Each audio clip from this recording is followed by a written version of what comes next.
लगता है बढ़िया एकदम खतरा खतरा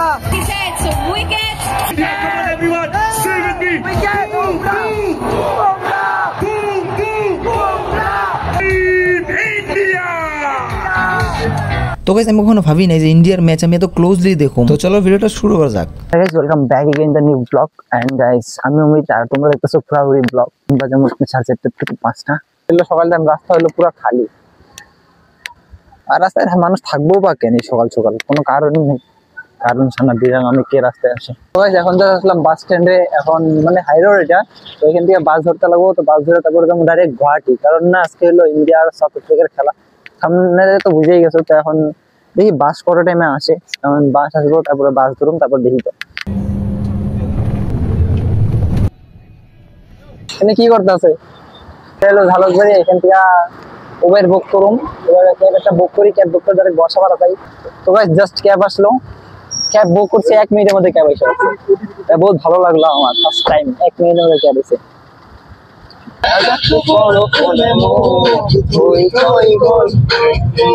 গুয়াহাটি এসে জাম পামু না এমনটা হইতে পারে? কত করে ধরবা? 4টা জার্সি মারি একটা কমে না ভাই। এমএসডি ব্যাস ভাই না প্লেয়ার वाला লুক। ক্যাব ছেড়ে দিলাম, এত ভিড় বাপরে বাপ, খেলা স্টার্ট। তবু হাইটে হাইটে যেতে লাগবো, উপায় নাই। এখন তো বর্ষাপাড়া হাইটে হাইটে যাইতেছি, ওভার টিভার সব সাইডে দিচ্ছি, ইন্ডিয়ার জার্সিও কিনতে নিছি টেস্ট সিরিজের। এখন যাইতেছি হাইটে হাইটে, কি করুম সব করে ইন্ডিয়া জার্সি, ভিড় ওভার ভিড়। চলো যাওয়া যাক ডাইরেক্ট। তো গাইস ফ্ল্যাগ লাগানি শেষ মুখের মধ্যে। এখানে প্রাইসটা হলো 20 টাকা 30 টাকা, যার থেকে জি পায়, মানে যার থেকে জি লুটতে পারে।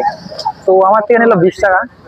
বাদ দাও, যাওয়া যাক, খেলার মজা নেবো। এমনি তো লেট হয়ে গেছে, তো চলো ডাইরেক্ট স্টেডিয়ামে দেখা হইতেছে। লাইন চেক করো গাইস, পুরো লাইন ধরতে লাগবো। এখন ওই দিকে এতগুলো টাইম দিয়ে আসলাম, আর এখানে এখন কত টাইম খাবো, লেটের উপরে লেট, আর কত লেট হবো, ঝামেলার উপরে ঝামেলা। কারণ 5 নাম্বার গেটে গেছি, এখন 5 নাম্বার 6 নাম্বার টিকিট। তো গাইস চেকিং কমপ্লিট। এখন আমরা কি বলে বললা গেট নাম্বার 6 নাম্বার গেট। তো অনেক ফর্মালিটির পর আমরা ফাইনালি স্টেডিয়ামের ভিতরে। এন্ড এটা হলো বর্ষাপাড়া স্টেডিয়াম।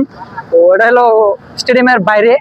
এখন এখানে হলো ফটোটা উঠাইনি, তারপরে ভিতরে যেতেছি, তারপরে ভিতরের লোকটা তোমার দেখাইতেছি। এন্ড বহুত কষ্টের পর ফাইনালি ভিতরে আসলাম। খেলাটা বহুত আগে স্টার্ট হয়ে গেছে, বাধ্য ছাড়া। তো এখন ভিতরে যাওয়া যাক, চলো। ভিতরে এসে দেখি আমার সিটটা সাউথ আফ্রিকার ড্রেসিং রুমের লগে, আর আমি কখনো ভাবি নাই যে এত ক্লোজ থেকে আমি সব প্লেয়ারগুলোরই দেখতে পারবো। তো ওদিকে খেলা শুরু হয়ে গেছে অলরেডি, খেলা তো অনেক আগেই শুরু হয়ে গেছিলো, আমরাই ঢুকতে লেট হয়েছে। গুয়াহাটিতে অত ইন্টার খেলা পড়ে না, তার জন্য দেখাও হয় না। আর এটা হলো ট্রফি, যার জন্য খেলাটা হইতেছে।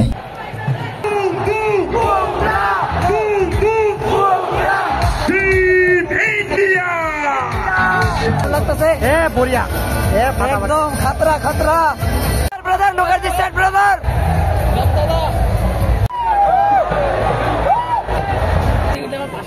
আর এই প্লেয়ারটা যে আছে এটা হলো ডেলস্টেন, আর লাঞ্চ ব্রেকের পরে এই প্লেয়ারটা দেখলাম ডাইরেক্ট ফিল্ডে।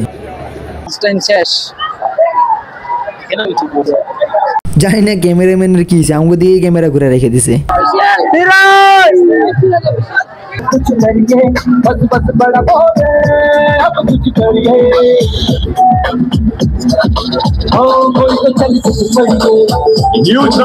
অনেক দেখলাম খেলা, এখন গাইস বাইরে হয়ে গেলাম। 70 ওভার খেলা দেখছি, আর ভালো লাগতেছে না। এখানে খাওয়ার কিছুই নেই আমার জন্য, ভেজ তো কিছু নাই, সব নন ভেজ, তার জন্য এখন আর কিছু এখানে থাকুম না। তো আগে বাইরে যাই কিছু খাই, দেখা যাক আগে স্টেডিয়াম থেকে বাইরে নি। তো গাইস এটা হলো ঝালকবাড়ি, এন্ড বহুত কষ্ট করার পর ফাইনালি ঝালকবাড়ি আসলাম। গাড়ি চেঞ্জ করে খাওয়া দাওয়া অনেক ঝামেলা ছিল। তো হোটেল বিচতে খাইলাম, খাওয়া দাওয়া করে আস্তে আস্তে অন্ধকারে হয়ে গেল। মোটামুটি 5টা পারই হয়েছে। তো এখন এখান থেকে বাস ধরি, তারপরে ঘরের মধ্যে যদি ভিডিও ভালো লাগে লাইক করে সাবস্ক্রাইব দিও, এরকম আরো নেক্সট ব্লগ দেখার জন্য। তো চলো দেখা হবো নতুন ভিডিওর সাথে, বাই। এই যে রেঞ্জ রোভার দেখছেন, রেঞ্জ রোভার বাংলামি লাগাইছে, আমার স্টোরেজটা খায় আছে, আর কিছু না। আমরা যাচ্ছি বিএমডব্লিউ তে।